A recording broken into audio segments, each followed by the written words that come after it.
गोपी को साधु की सलाह। नंदापुर नामक एक गांव में गोपी नाम का एक लड़का रहता था। वो बहुत कामचोर था। वो हर काम को आसानी से बिना मेहनत के करना चाहता था। मेहनत का काम उसे बहुत मुश्किल लगता था। उसे घूमना फिरना और मस्ती करना बहुत पसंद था। वो हमेशा गांव के बच्चों के साथ फिरता रहता था। उसके माँ बाप उसके लिए बहुत चिंतित थे। वो बस अपने बच्चे को सुधरता देखना चाहते थे।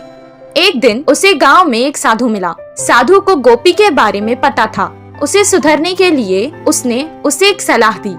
तुम बहुत अमीर हो जाओगे अगर तुमने मेरी ये बात मान ली तो। अपने गांव के बाईं तरफ एक आम का पेड़ है। उसके 10 कदम पर अगर तुम खोदना शुरू करोगे तो तुम्हें वहाँ सोने का खजाना मिलेगा। ये बात सुनकर पहले गोपी बहुत खुश हुआ, लेकिन मेहनत लगेगी सोचकर ये कहने लगा, आप इस खजाने के बारे में मुझे ही क्यों बता रहे हैं? आप खुद भी तो इसे लेकर अमीर हो सकते हैं। हम साधुओं को धन का लालच नहीं है, हम बस लोगों की मदद करते हैं। इतना कहकर वो वहाँ से चला गया। गोपी कहने लगा कि उस खजाने के लिए पता नहीं कितना खोदना पड़ेगा और अगर इतनी मेहनत के बाद भी खजाना अगर नहीं मिला तो सब बेकार हो जाएगा। इतना कहकर वो भी वहाँ से चला गया। हर काम को वो ऐसे ही टाल देता था। कुछ दिन बाद गांव में पानी बंद हो गया। गांव वाले पानी की तलाश में हर कोशिश करने लगे। कितनी सारे कुएं खोदने के बाद भी उन्हें पानी नहीं मिला। उस समय गोपी को साधु की बात याद आ गई।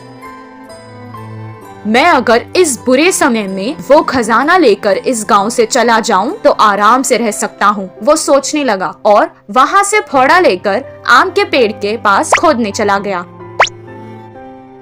कितना खोदने पर भी उसे खजाना नहीं मिला, लेकिन गांव की ऐसी हालत देखकर उसने खोदना बंद नहीं किया।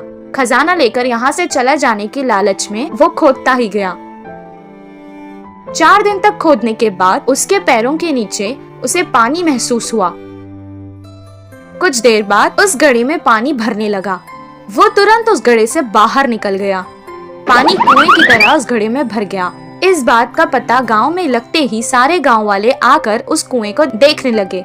गांव वालों की जान बचाने के लिए सबने उसे कुछ न कुछ उपहार भी दिया। मेहनत के बाद शाबाशी के साथ साथ उसे इनाम में मिला, जिससे वो बहुत खुश हुआ और इस दिन से वो मेहनत के काम करने लगा। गोपी के कुएं से उस गांव की परेशानी भी खत्म हो गई और सब खुशी खुशी रहने लगे।